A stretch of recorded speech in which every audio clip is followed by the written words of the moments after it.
você, para o povo preto.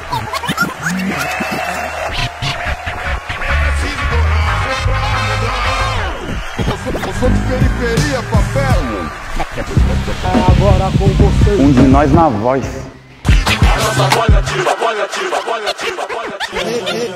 Quem tá na rua, quem tá na prisão, quem tá no hospital, quem tá no trabalho, quem tá trancado, quem tá com liberdade, quem tá sem, quem tá na luta, quem desistiu, corre com nós. A gente vai falar um pouco da dinâmica da Câmara dos Vereadores e o que ela altera na sua vida cotidiana. Firmeza? Já vamos começar, vai chamando todo mundo, manda, pega essa live aqui, ó, já manda pros parceiros, aí a Jessica, a Aleph também, ó, manda ali pros contatos, pras listas de contatos, e vamos fazer todo mundo assistir, porque hoje tem várias pautas, hein? E tá nascendo um novo líder no Morro do Pau da Bangueira, vai se ligando.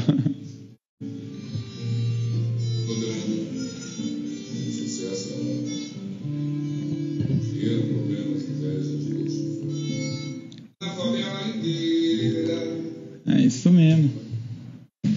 Salve, salve, uma boa noite para nós. Sejam bem-vindos, sejam bem-vindas. Novamente, Renato Freitas na voz. Acharam que a gente estava derrotado. Quem achou estava errado. A gente está tão vivo e tão forte quanto o nosso presidente Lula, que em 2022 vai ser uma alternativa ao fascismo que está aí. E Curitiba fez 328 anos. Essa semana, Curitiba fez 328 anos. E é uma história muito bonita que nos faz ter orgulho de Curitiba, que é uma história do lado B, da Curitiba que está fora do cartão postal, da Curitiba que não é pertencente à arquitetura, ao urbanismo. Essa Curitiba das coisas, patrocinada pelo Rafael Greca, pelo Jaime Lerner, essa que se encaixa tão bem na capital europeia, cidade sorriso, cidade ecológica, transporte exemplar.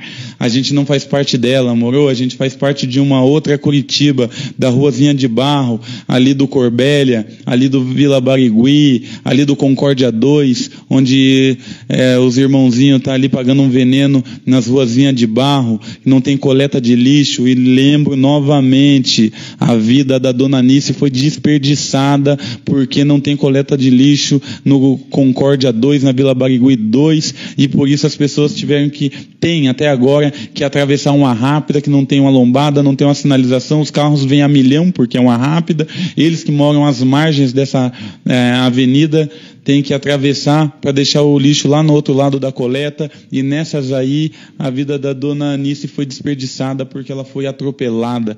Isso é inconcebível. Essa é a Curitiba que não está no cartão postal, essa é a Curitiba dos guerreiros, das guerreiras sobreviventes. Tiro o meu chapéu para essa Curitiba que no seu espírito não inicia aqui, inicia em Piraquara, Fazenda Rio Grande, Tamandaré, São José dos Pinhais e toda a região metropolitana que acorda antes do sol nascer, gera riqueza aqui dentro de Curitiba e volta para sua casa só depois do sol se pôr. Sem palavras, essa Curitiba aí é a nossa Curitiba e é por ela que a gente está aqui. A Curitiba das periferias, do Cachoeira, da Vila Esperança, do Uberaba, da Vila Pantanal, a Curitiba ali da Vila Pluma, salve, salve, é tudo nosso, Vila Sandra, Ilhabela, Quebrada, periferia, favela. É nós, Curitiba, lado B. Seja bem-vindo. Essa cidade aí que aumentou muito na década de 90 por conta do êxodo rural, uma grande crise, muitas pessoas vieram morar aqui, formaram bairros populosos, grandes ocupações como Chapinhal e tantos outros bairros que nasceram de ocupações e que até hoje ainda estão esperando a sua regularização. Firmeza? E a maior presença da população negra, inclusive, está nessas periferias. Se a gente pegar estatisticamente ali o barato ali, a gente vai ver que há muito mais pessoas negras no autódromo, há muito mais pessoas negras no sítio cercado do que no AU, do que no Juvevê, do que no Cabral. Ah, mas isso é óbvio. É óbvio por quê? Onde está escrito isso? Quem naturalizou isso? Por que o acesso fácil à cidade, a cultura da cidade, o acesso ao poder, as universidades, a educação, todo ele está vinculado à elite branca, rica, que domina há muito tempo. Essa Curitiba aí que é dividida em duas. Há uma Curitiba que é a capital do neonazismo, infelizmente, onde os maiores encontros nazistas ocorreram aqui. Há uma Curitiba que é a herança do integralismo. Integralismo foi a versão tupiniquim, a versão brasileira do fascismo, na década de 30. Curitiba foi celeiro aí de grandes encontros dos fascistas, dos integralistas. Curitiba, que no Largo da Ordem, ali até começo dos anos 2000, para você se estabelecer ali, você tinha que sair na mão, tretar com os nazistas, que se juntavam com os metaleiros loucos lá e vinha para cima, porque é uma cidade que se reivindica racialmente. Curitiba, capital europeia. Curitiba, dos bairros italianos, do bosque ucraniano, do bairro alemão, da praça japonesa.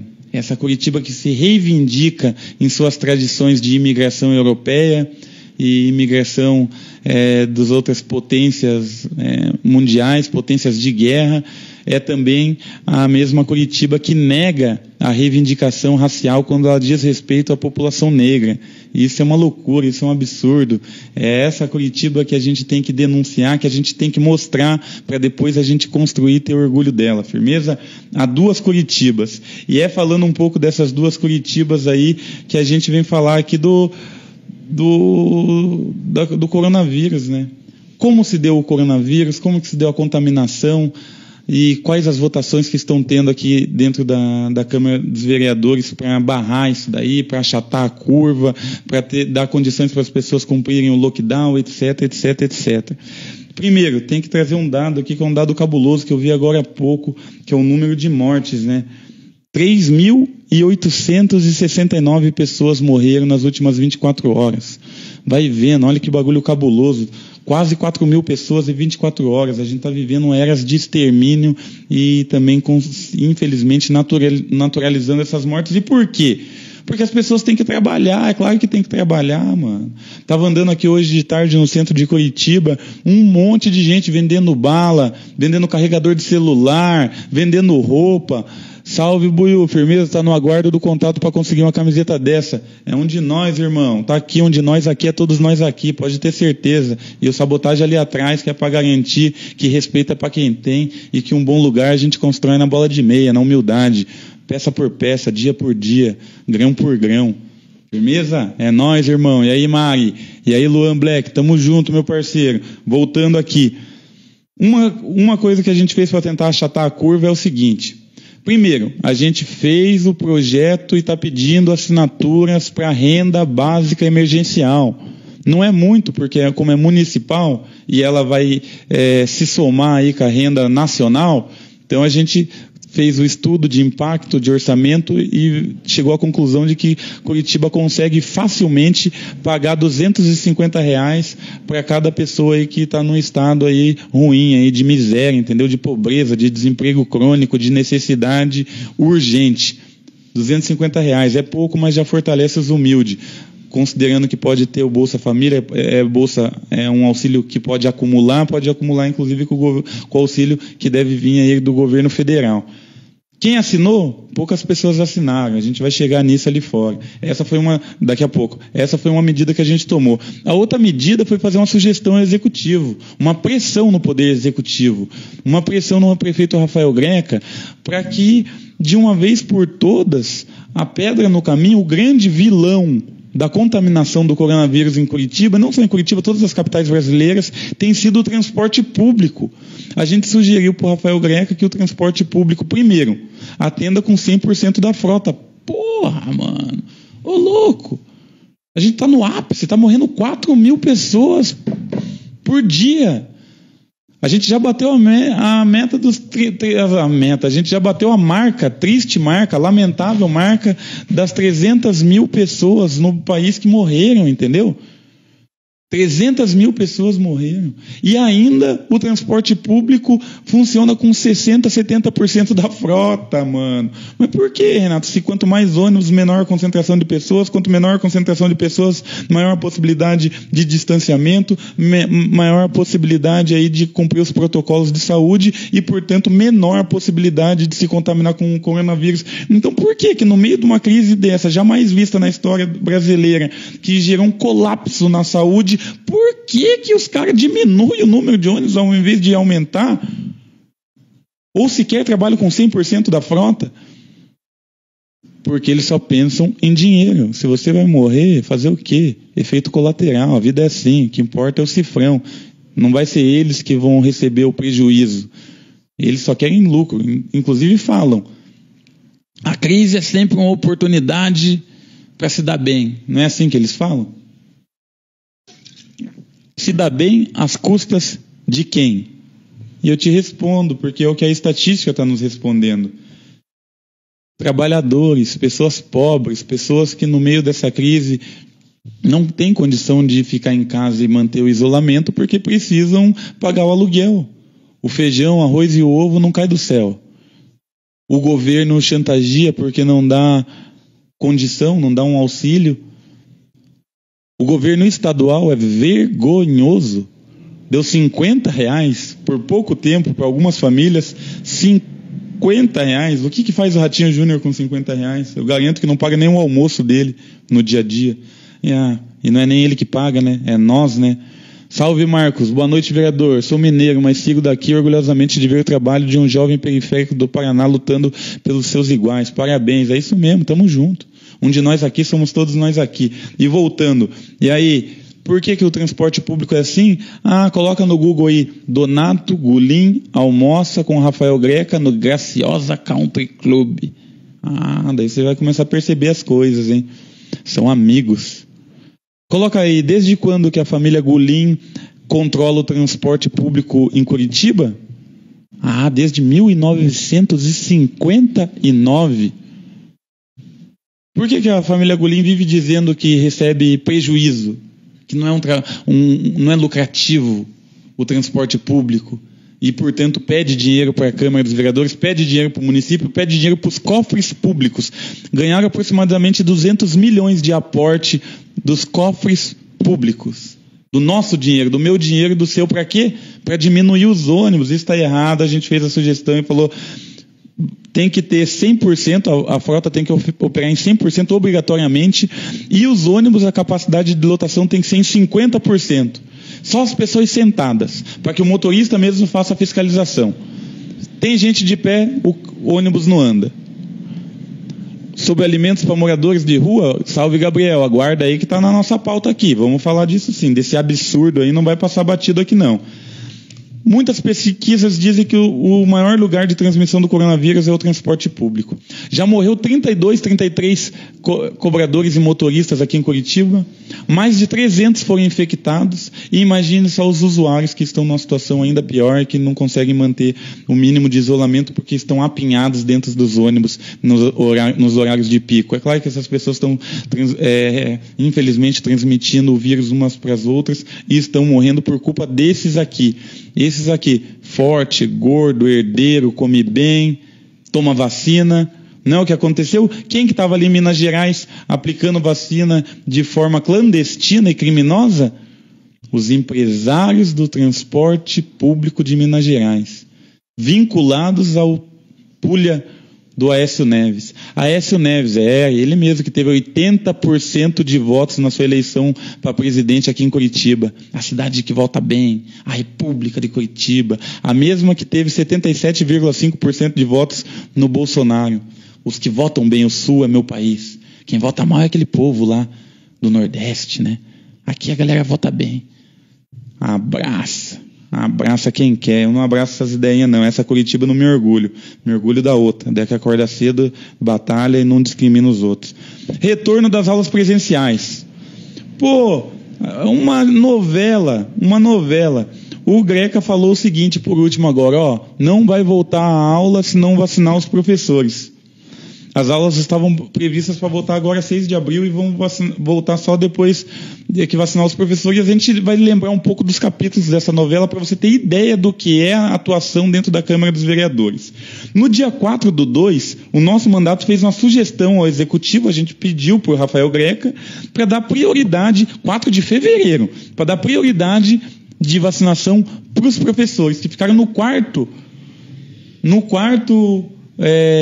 quarta etapa do planejamento, atrás da Guarda Municipal, atrás de vários outros profissionais que não lidam necessariamente com coletividades, com grandes grupos de pessoas.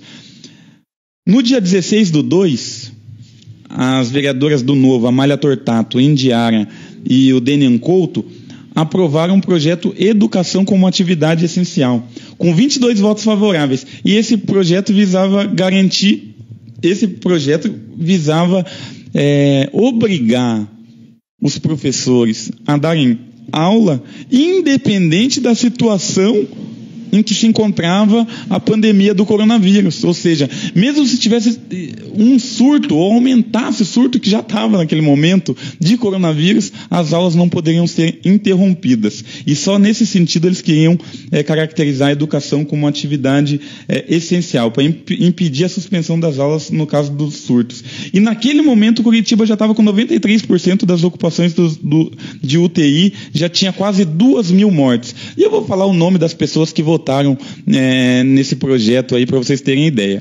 Alexandre Leprevô, Amália Tortato, Beto Moraes, Daniel Couto, Éder Borges, Ezequias Barros, Flávia Francischini, Erivelto Oliveira, Hernani, Indiara Barbosa, João das Cinco Irmãos, Márcio Barros, Leônidas Dias, Marcelo Faquinello, Mário Bobato, Nori Seto, Oscalino do Povo, Osias de Moraes, Pierre, que é a voz, o líder da situação, a voz do prefeito aqui na Câmara dos Vereadores, Sargento Tânia Guerreiro, Zezinho do Sabará e Serginho do Posto. Todos eles disseram, volta à aula, não dá nada, não tem problema. Volta que volta, vamos que vamos. Por que eles fizeram isso? Porque eles estão pensando no filho de você, pobre, trabalhador, descamisado? Não sei não, hein? Ou por que eles estão pensando nos tubarões da educação privada, que com as escolas fechadas estão tendo prejuízos de cifras milionárias? Quem são os tubarões da educação privada no Brasil hoje? E no Paraná? Muitos políticos. Quem que é dono, por exemplo, da Uninter? Wilson Pickler. Quem que é dono do Positivo? Oriovisto. Não foram eles deputados, senadores, etc? Não fazem eles parte da elite política e econômica da cidade? Então, será que é a favor de você, pobre descamisado, que de qualquer jeito quer colocar teu filho para num colégio para você poder trabalhar? Ou será que é o interesse dos milionários? Fica aí a dúvida, fica aqui a nossa questão. O fato é que no dia 22 de fevereiro iniciaram as aulas presenciais no município. E já no dia 23 de fevereiro a gente falou, beleza, vai voltar? Volta, firmeza total. Salve Neguite, é nós mesmo, irmão, tamo junto. Daquele jeito, refletindo no óbvio, diz pra nós. A gente foi ali no dia 23 de fevereiro no CEMEI Corbélia. Chegando lá a gente percebeu que, primeiro, as crianças, Corbélia do lado de uma ocupação, uma área pobre de Curitiba. A gente chegou lá e viu que não tinha nenhuma possibilidade de respeito aos protocolos sanitários. O protocolo era uma lei para inglês ver. Inclusive, algumas educadoras falaram, olha, esse protocolo foi feito para o ensino fundamental, talvez para crianças aí que já tenham 7 anos de idade para cima, mas para nós aqui, CEMEI, que temos até berçário aqui dentro, a criança está chorando com 2 anos de idade, eu não vou pegar no colo? É isso mesmo? As crianças não vão se abraçar? As crianças não vão se apinhar? Como seguir esses protocolos no caso dessas crianças e com a estrutura que o município nos oferta? Impossível, falaram as servidoras lá. E a gente registrou isso por meio de vídeo. Isso no dia 23. No dia 26, o prefeito já voltou atrás e falou, putz, estava foda, verdade, não devia ter voltado às aulas, porque muita gente foi contaminado. Tanto foi contaminado como no dia 1º de março a gente teve a morte da professora Noêmia Martins. No dia 2 de março, a morte da professora Francelise Ramalho. No dia 6 de março, a morte da professora Maria Aparecida das Graças. Ou seja, tudo isso só comprovou que o nosso posicionamento estava certo desde o início. Desde que a gente pediu para o prefeito para não voltar às aulas sem a vacinação e não fomos atendidos, nem pelo prefeito, nem pela grande maioria dos vereadores dessa Câmara. Só depois que todo mundo foi contaminado e que, infelizmente, a vida dessas professoras aqui foram desperdiçadas pelo erro da decisão do poder público, é que foi suspensa as aulas e que hoje tem esse entendimento aí de que as aulas só devem retornar após a vacinação, o que para nós sempre foi muito óbvio, e não só para nós, o sindicato dos professores também. É isso mesmo, Thiago, tem que voltar quando todo mundo tiver vacinado. E agora um outro ponto aí que, chama todo mundo para ouvir, que é o seguinte: projeto de lei contra a população em situação de rua. É mole ou quer mais? O prefeito Rafael Greca, que já disse em campanhas passadas que não gostava de pobre, que quando colocou um pobre no carro dele ele vomitou, que pobre fede mal, que cheira mal, que... Enfim, uma das primeiras medidas que ele tomou quando foi prefeito foi o quê? Fechar o guarda-volumes da população em situação de rua no centro da cidade. Segundo ele, para que essas pessoas não ficassem transitando durante o dia pela cidade e de noite pegassem sua manta, seu colchão ali e fosse dormir. Ele fez isso na tentativa de limpar a cidade na sua política higienista. As pessoas começaram a andar com as mantas nas ruas, com o colchão nas ruas. E o que ordenou o Rafael Greca naquele momento? Ordenou que a Guarda Municipal retirasse, pegasse, mediante violência ou grave ameaça. Peraí, subtrair para si coisa alheia, móvel, mediante violência ou grave ameaça, eu me formei em direito, artigo 157, não é roubo? Olha que louco, hein? Quando é o Estado roubando uma manta, um pertence de um morador de rua, daí não é roubo, né? É qualquer outro nome, né? Que absurdo, hein? E por isso o Ministério Público foi lá, ajuizou uma ação junto com a Defensoria Pública e proibiu essa prática, e conseguiram na Justiça uma liminar para proibir essa prática criminosa do município de Curitiba em relação à população em situação de rua. O que mais fez o Rafael Greca? Retirou os abrigos aqui do centro, fechou vários abrigos aqui do centro e abriu outros na periferia da cidade, ainda para que as pessoas saíssem do centro e fossem. Ele acha que é assim que retira a população de rua do centro. Rafael Greca, acorda para a vida, boca murcha. Não é assim que funciona, seu vacilão.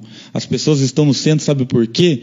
Porque o centro ainda é um espaço de economia informal, que elas podem ainda tentar tirar o provento, o seu sustento das ruas do centro da cidade, que elas tão delas quanto o meu, quanto o seu. O centro não é uma maquete do seu curso de arquitetura e urbanismo. O centro é vida. O que faz as pessoas não é as estátuas, as pontes.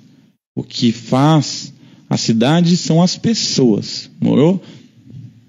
Vacilão. E beleza. Agora, por último, ele não abriu... E tem mais aqui uma lista de coisas que ele não fez, né? Não abriu restaurante popular, não abriu os banheiros públicos já existentes na cidade, não facilitou o cadastramento das pessoas ao auxílio emergencial federal e não ofereceu um municipal, que é isso que a gente está oferecendo no nosso projeto, não ampliou as vagas de abrigo para garantir os protocolos de segurança, ou seja, para não ficarem todos apinhados num local sem nenhum tipo de triagem, que tem pessoas com problemas, transtornos mentais, junto com pessoas que têm dependência química, junto com outras pessoas, e é todo mundo acumulado porque a única coisa que é o ponto em comum, que é o denominador comum que para eles importa é estão na rua.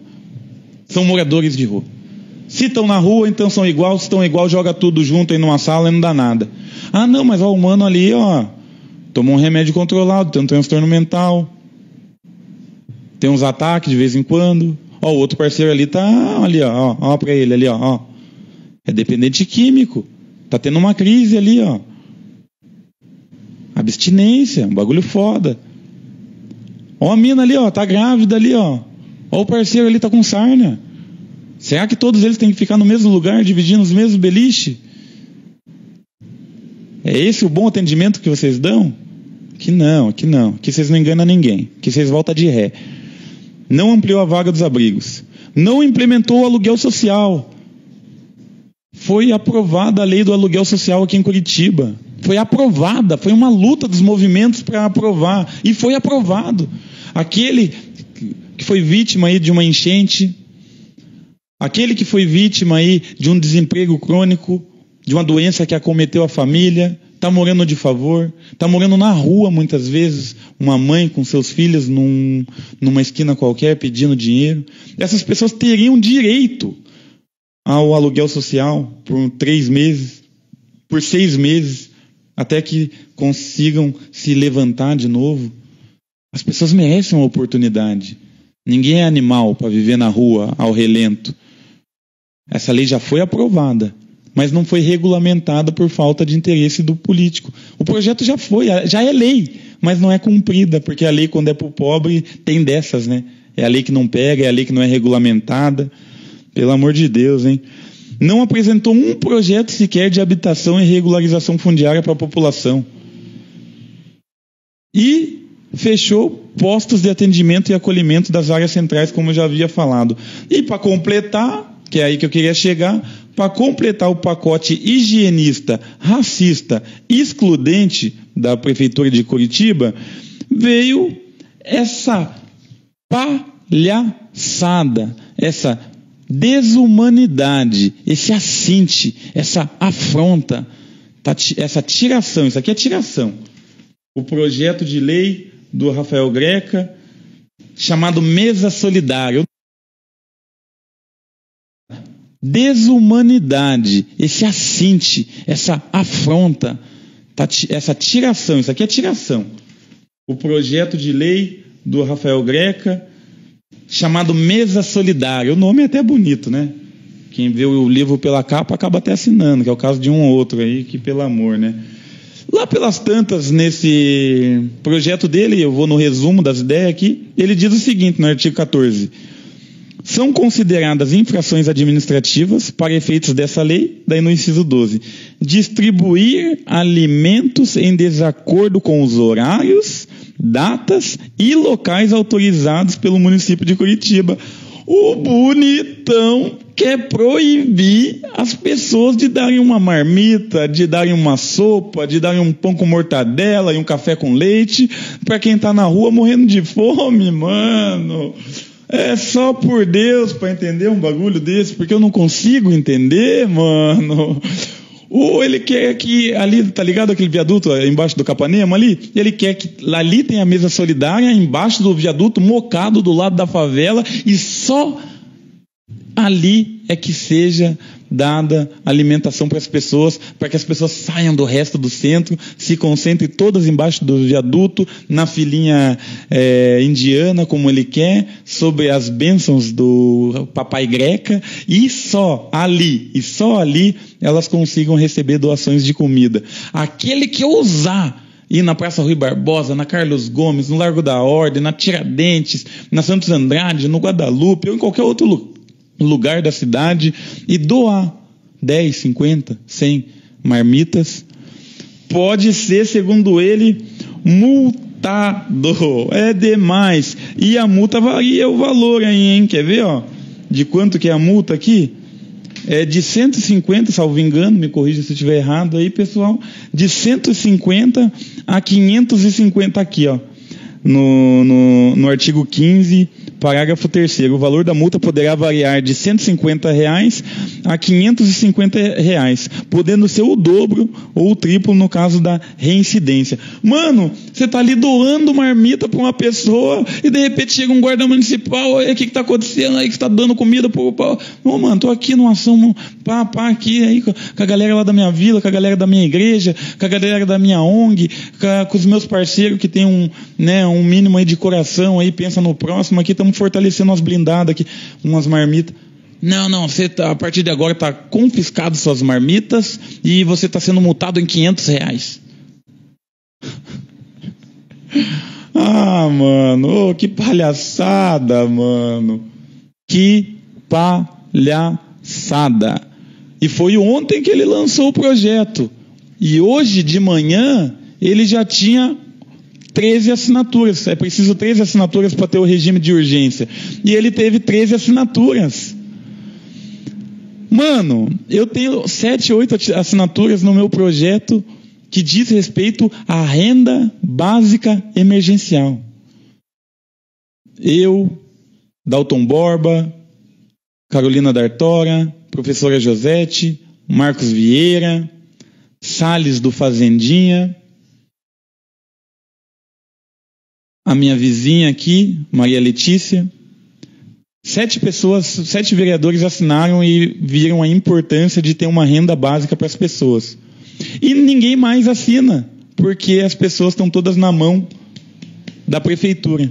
Agora, para esse projeto absurdo, eu vou ler aqui os nomes e, por favor, peguem a caneta aí. Pega a caneta, anota os nomes, porque não adianta a gente falar que a medida é absurda, se a gente não enxergar quem que está votando nela. Porque essas pessoas é que dão o respaldo. Então vamos lá. Começando pelo digníssimo vereador Pierre Petruziello. E aí, Pierre, articulador sem igual, gente boa, sangue bom, é isso mesmo.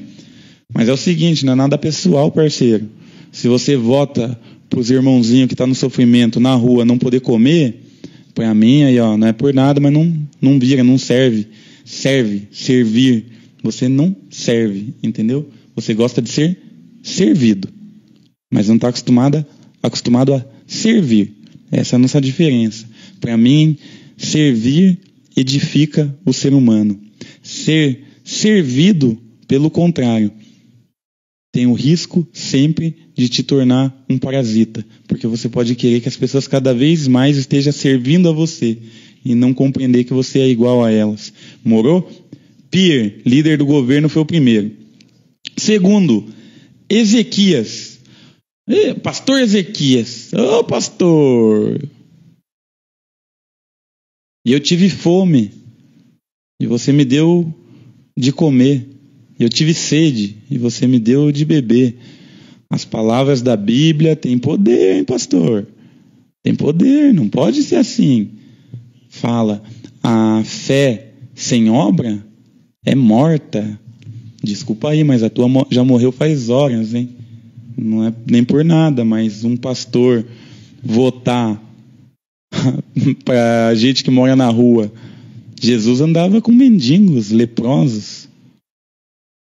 Jesus andava com quem não tinha nenhuma moral na sociedade. Por isso usava os loucos e confundia os sábios. E por isso é uma grande liderança humanitária, uma grande referência. Entendeu? E você, votando por Jesus do dia de hoje, que voltou e que está aí anônimo, embaixo de uma marquise, não recebeu um pão com mortadela, você é só por Deus para entender mesmo, hein? Para perdoar, né? O Deus que eu creio perdoa, então a gente tem que buscar Ele nessas horas para tentar aí perdoar, porque não é fácil. Pastor Osias, da Igreja Universal. Porra, nem me fale, né? Tá na cara que ia votar contra. Pobre mesmo para essa galera só serve para pagar o dízimo. Né? Por nada, confio em Deus, mas não acho que esses emissários aí, esses que se reivindicam o canal de comunicação com Deus aí, são as melhores pessoas não, hein? Pelo contrário, hein? Se fossem num mundo em que todo mundo virou evangélico, então nosso mundo ia ser um mundo do amor.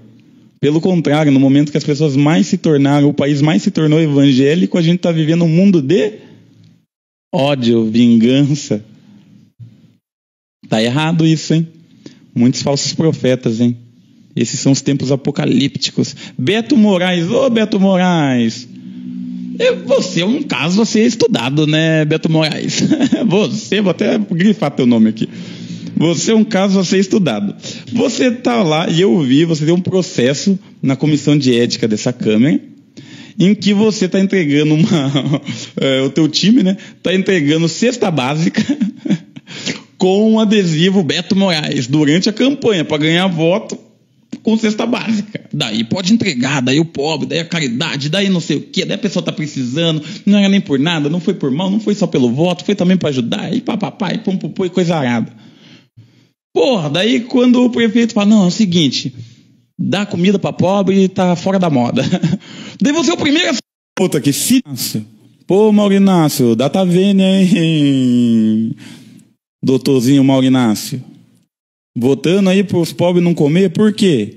Venha público aí e fala por quê que a população não está entendendo. Mauro Bobato.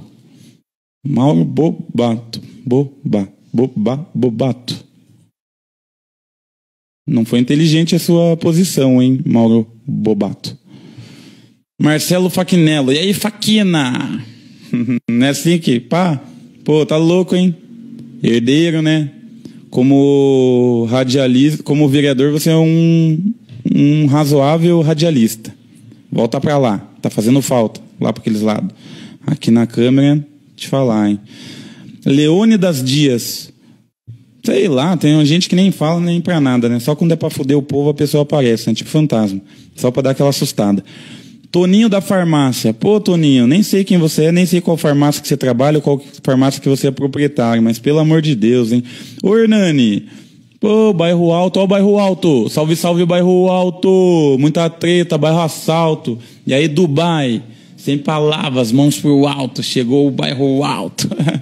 Salve, salve, meus parceiros, minhas parceiras. Quebradinha que eu morei até esses dias aí. O Hernani era até da minha rua. Ô, Hernani, explica pra nós, mas principalmente explica pro Bairro Alto, mano. Por que você votou no projeto pra não dar comida pro coitado do morador que tá na rua, irmão? Ele não tem nada. Ele não tem nada. Você não quer dar, né? Não quer dar, não, você já não dá. Mas você não quer que o outro dê pro cara, porra. Explica aí, Hernani. Não se engane, vote no Hernani. Quem votou se enganou, hein, desse jeito, hein, Hernani? Não é por nada, não é pessoal, irmão.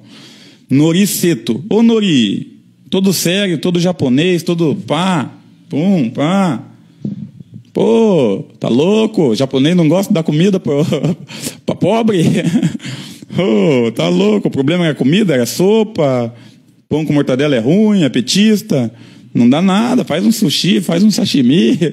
O que importa é comer, irmão. Comendo, ficando vivo, já tá valendo. Explica pra nós aí. Explica para a comunidade aí nipônica, explica para os humildes aí por que é ruim dar comida para quem tá fudido. Aí, Márcio Barros, jornalista Márcio Barros. Ah, pelo amor de Deus, hein? Volta pro jornalismo sensacionalista aí que eu vou te falar. Mais jogo. Espere aí esse morador de rua cometer algum tipo de crime para você ir lá ganhar ibope às custas da prisão dessa pessoa. E fique por aí ganhando ibope, ganhando bons salários e ganhando, né, crescendo na carreira. Mas não venha reproduzir essa lógica aqui dentro da Câmara Municipal. Esses foram os 13 vereadores que votaram do dia para a noite nesse projeto absurdo. Convido todos eles a votar no meu projeto aí, que é o projeto pela renda básica. Por que não? Mas eles fizeram isso de um dia para a noite, só que a gente mostrou o seguinte... que a força popular ainda continua sendo o maior poder. A mobilização da sociedade civil, as instituições, Ministério Público, Defensoria Pública, Ministério Público do Trabalho, e várias instituições, várias organizações sociais, vários movimentos sociais foram lá e disseram, ó, tá errado, hein? Tá errado, a gente vai bater o pé, a gente vai denunciar, a gente vai incomodar, a gente vai ajuizar uma ação para quebrar essas ideias de vocês aí, porque isso daí não deve prosperar. Tá muito errado. Tá errado demais. E o que eles fizeram? Voltaram atrás. Voltaram atrás. É isso aí. O poder ainda emana do povo e a ele pertence, e a gente está aqui como porta-voz da população. Firmeza? Derrubamos. É preciso seguir articulado e ativo, mobilizado. Por isso eu sou o coordenador da Frente pelos Direitos da População em Situação de Rua. E a gente está aí tentando bater de frente aí para não deixar esse tipo de covardia acontecer. Muito fácil tirar direito de quem não tem nada, né? Difícil é tirar, colocar imposto sobre grande fortuna. Isso é difícil. Por que não mexe? Por que não obriga a URBS por que não obriga as empresas de transporte público a ter 100% da frota? A diminuir pela metade aí o número de a lotação. Isso vocês não fazem, né? Mas bater em quem não tem poder, em quem está esquecido no mundão, aí daí é fácil, né? E outro projeto aqui, olha, o bagulho só vai piorando. Aprovação da venda de terreno público para Vinícius Gulim. O dono das empresas de transporte é o tal do Donato Gulim. Joga aí Donato Gulim no Google aí, pá, que vocês vão ver. Agora, quem comprou um terreno da prefeitura foi um cidadão chamado Vinícius Gulim. Mano, Curitiba tinha um dos maiores bancos de terra pública do país, junto com São Paulo e Belo Horizonte. E foi a cidade que menos regularizou moradia. Você entende que a gente tem um banco de terras gigantesco, mas você faz o pedido de informação para a prefeitura e fala, eu quero saber aonde que estão as terras públicas, para a gente fazer um controle. O controle da fiscalização, o controle que todo cidadão tem direito de fazer. Eles não te respondem, porque continua sendo uma incógnita. Porque vez ou outra, e aqui, só aqui na Câmara, enquanto eu estou aqui, já aconteceu isso 3 vezes, o município vende terreno a preço de banana para os seus amigos. Os amigos do rei. Dessa vez foi o Vinícius Gulim. Comprou um terreno gigante ali no Santa Cândida. Qual que foi o interesse social envolvido nisso? O que justificou isso? Está na lei. Na lei de licitações está escrito lá. Para vender, no artigo 7º, se não me engano, para vender o terreno é exclusivo, depende, exclusivamente não, mas depende da justificativa de interesse social. Por que vendeu? Qual que é o interesse social? Não poderia ter construído um hospital, uma clínica de reabilitação de dependente químico, uma praça pública, um estica-véia lá, um parque da terceira idade, um centro de educação, um centro de profissionalização? Poderia ser 1000 coisas, mas não. A prefeitura está fazendo as vezes das imobiliárias, está vendendo o terreno. Ah, toma vergonha nessa cara. Menos Estado, o Estado atrapalha, o Estado não sei o quê, o Estado blá blá blá, o Estado blá blá blá. Mas na hora que tem que fazer uma relação que é típica do mercado, do segundo setor, que é o mercado, eles não vão lá e compram de um imobiliário o terreno, ou de um proprietário. Eles se socorrem a quem para comprar? Ao Estado, a mim, a você. Esse terreno não é do Greca. Esse terreno é meu, é seu. O Greca está lá por 4 anos. E depois fica por mais 4, e depois vem outro, e vem outro, e vem outro, e vem outro. É provisório. Mas os bens públicos são permanentes. Porque a população é permanente. E a ela cabe todo o poder. Então, pelo amor de Deus, hein? Vergonheira do caramba. O terreno, e disseram, o terreno é interessante para a construção de um prédio para especulação imobiliária. Por que não consideram interessante para a construção de um prédio para moradia popular? Já que a gente tem 38 mil inscritos na fila da Coab e 7 mil pessoas em situação de rua. Por que esse mesmo terreno aí não poderia estar fortalecendo programas de moradia? Ou tantos outros programas. Um skate park, por exemplo, isso aí, Adalto. Tantas coisas poderiam ser feitas, né? Mas não, eles venderam para os amiguinhos deles. Quem que teve coragem de votar contra o rei? Contra a situação?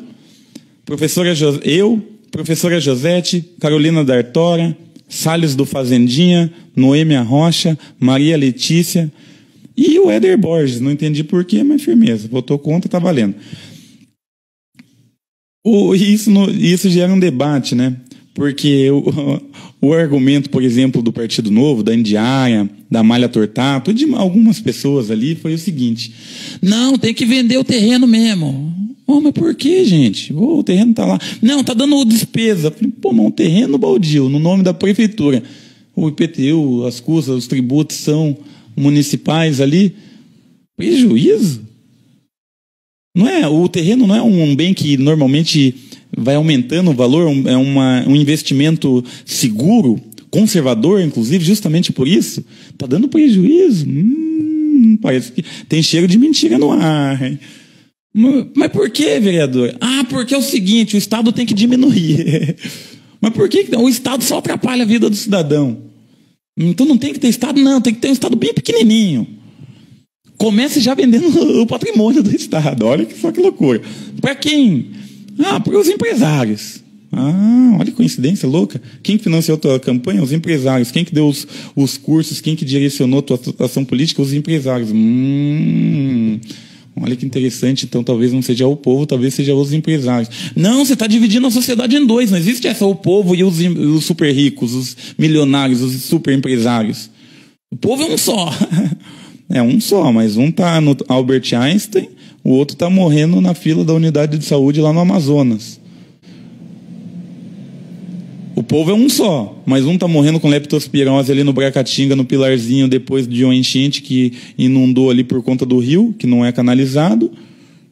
E o outro está numa mansão ao lado de São Lourenço, numa área que deveria ser de preservação ambiental também, do lado do riozinho também, só que numa mansão, tranquilo, de boa. Será que o povo é um só? Será que é eu que estou inventando essa divisão? Ou será que ela já existe? E é através dessa divisão que eles nos exploram no cotidiano. Mas beleza. E eu falei para ela, então beleza, vereadora, eu vou te falar uma fita. Entre nós aqui. Eu já morei num lugar de estado mínimo. Eu morei em Piraquara, na Vila Macedo, e lá o estado não existia. Quando eu fui morar não tinha posto de saúde, não tinha asfalto, não tinha saneamento básico, não tinha nada, só o esquecimento. Morei no Jardim Grazielli, em 80, ainda no final da década de 80, Tamandaré, era só carreira, não tinha nem rua ali para subir na parte que eu morava da vila, ali do morro. Entendeu? Lá não tinha um estado. Eu morei no Jardim Cláudia na década de 90, onde a bala comia e os caras matavam uns 2, 3 por dia na quebrada lá. Lá não tinha um estado também. A minha família vem lá do sertão da Paraíba. Sem luz, sem água, sem esperança, sem porra nenhuma. Lá também não tinha estado. Eu vivi em lugares onde o estado era mínimo, vereadora. Mínimo. E por isso eu sou a favor de um estado grande e forte. Não um estado que seja um ladrão, que roube tributos, que roube dos pobres para vender terreno para os ricos. Não, esse estado eu também não gosto. Mas eu gosto do estado SUS. Não é o SUS, Sistema Único de Saúde, um equipamento estatal que hoje está evitando que o desastre sanitário causado por essa má gestão que está aí fosse pior? Não são os profissionais do SUS que estão salvando vidas todos os dias? Não é o SUS uma parte da máquina pública? É esse Estado que eles querem privatizar. Não é a educação pública que a gente tem que reivindicar e reivindicar a melhora para que a gente consiga entrar e desenvolver o nosso país, para que a cidadania seja realizada, para que a dignidade seja uma conquista da população? Defendemos o SUS, defendemos a educação, defendemos o Estado, e eu vou te falar, vereadora, todos esses lugares que eu morei eram verdadeiros campos de extermínio, sabe por quê? Porque o Estado não estava lá. O Estado o Estado mínimo dessa política liberal é mínimo no que diz respeito à previdência, saúde, educação, renda e etc. Mas no que diz a violência, segurança pública, arma na cabeça, pé na porta, invasão, esse tipo de Estado é máximo na periferia. A única forma de conter um local onde o Estado é mínimo, naquilo que ele pode ajudar, é fazendo esse local se tornar um Estado máximo naquilo que o Estado pode controlar. Por isso o Exército ocupou os morros no Rio de Janeiro, mas a universidade não. O Exército ocupou os morros no Rio de Janeiro, mas o sistema único, adequado e digno, não. Então como? Então por quê? Então que estado mínimo é esse? Fala para nós. Fala com um pouco de honestidade. Firmeza? 8. Projeto da Noêmia Rocha foi aprovado. Nesse sentido, foi uma vitória a aprovação por unanimidade da destinação de recursos das multas durante a pandemia para o combate ao coronavírus. Da hora. Aí, vereadora Noêmia, tamo junto. É isso mesmo, tamo junto. Precisar de nós nessa bala aí, a gente vai que vai. Ela fez um projeto, foi aprovado, teve o nosso apoio também, de pegar as multas de estar e etc., todo esse dinheiro que circula em torno do trânsito curitibano e aplicar no combate ao coronavírus. Nada mais justo nesse momento. O vereador Dalton Borba também teve um projeto sobre estar, que se uniu ao nosso. A gente também tinha um projeto que era para dar um tempo de 15 minutos de tolerância para que as pessoas não sejam multadas. Para voltar ao esquema de você receber uma infração por conta do estar, você tem 5 dias para regularizar, pagando ali uma taxa. Para voltar também a opção de se ter o cartãozinho físico. Pode ser o estar digital, sem problemas. Mas e os humildes? E o chevetão nervoso? A caravana cabulosa, o tiozinho das antigas que não tem um smartphone, ele não pode acessar a cidade? Como que ele vai fazer? Tá errado, hein? Inclusão, hein? Inclusão é todo mundo, não é só os poucos, não é só o smartphone, não é só quem tem a internet a todo momento no celular. Existe um outro mundo aí, hein? Saiam da bolha que vocês vão ver que esse outro mundo existe, que ele exige respeito. Esse outro mundo, inclusive, vota em vocês, hein? Então, por isso a gente votou aí para modificar essa lei aí no que diz respeito ao estar, a essas multas, à tolerância, ao cartãozinho físico e também a possibilidade ainda do aplicativo virtual. José Manuel falou: o Estado só quer oprimir o povo a favor dos poderosos que usurpam o dinheiro público. Com certeza. Chivetão nervoso e caravana cabulosa. É isso mesmo. Participação na Rádio Cultura. Tamo junto lá, Maranhão. Você, irmão, você que é o poeta. Um grande elogio para mim. Tamo junto. Termina a nossa live aqui. Estou terminando, convidando vocês para uma live que a gente vai fazer na sexta-feira, agora, dia 2 de abril, na Rádio Cultura. A gente vai falar um pouco sobre os riscos do Covid, da pandemia do país e cloroquina, toda essa palhaçada. Aqui tem o pastor Ezequias, pastor Osias. A bancada da Bíblia é a mais fiel ao Bolsonaro, infelizmente. Eu não digo ela toda, tem pessoas ali, nem todos os crentes são iguais, a gente não pode generalizar. Mas o Ezequias e o Osias são cabo eleitoral fiel. Fiel não, na minha opinião, não a quem deveria ser, né? Fiel, né? Às palavras, né? Ao exemplo de Jesus, né?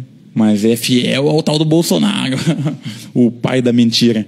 E, mano, ficam defendendo toda a sessão cloroquina, ivermectina e toda essa palhaçada. Agora, o que eu pergunto para vocês, eu quero que vocês mesmos respondam depois e pesquisem.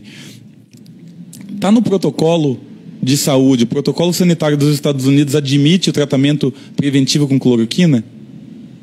Não. Algum país da Europa, principalmente os que estão conseguindo combater o coronavírus, diminuir as taxas aí de contaminação, adotam os protocolos de tratamento precoce com cloroquina e ivermectina, essas palhaçadas? Não também. E o Japão, que também está conseguindo, a partir da tecnologia, na Coreia do Sul, a partir da tecnologia, rastrear as pessoas contaminadas e tal, e achatar a curva e tal, estão utilizando esse protocolo? Também não. Mano, será que só o Brasil tá certo? Sei lá, eu acho estranho. Eu acho que não. Até porque a estatística nos diz que hoje o epicentro, o grande problema mundial de contaminação de coronavírus, já com novas cepas cada vez mais mortais, cada vez mais afetando pessoas novas, jovens e etc., está aqui. O grande problema do coronavírus hoje no mundo está aqui. Esse é o lugar. Esse não tem sido a solução. Então, ivermectina, toda essa palhaçada do Bolsonaro aí, eu não vejo a hora que isso daí seja enterrado e jogado na lata do lixo da história, que é o lugar que eles merecem. Firmeza, valeu para quem chegou até aqui, foram várias pessoas, foram várias ideias, vamos publicar esse vídeo, compartilha, faz ele ir para cima, faz ele ir para frente, faz ele viralizar, as ideias estão aí para ser trocada, para ser debatida. Mandar um salve para todo mundo, Valdiné Araújo, maravilha, caríssimo cidadão e vereador, sensatez, é nós, estamos junto. Sheilane Shai, pô, difícil teu nome, mas estamos juntos da mesma forma. A ideia, é nós mesmo. Petronzielli, e aí, Patrick? Tamo junto, irmão, é nós. 57, tamo junto. Rodrigo, frenologista, tamo junto, é nós, irmão.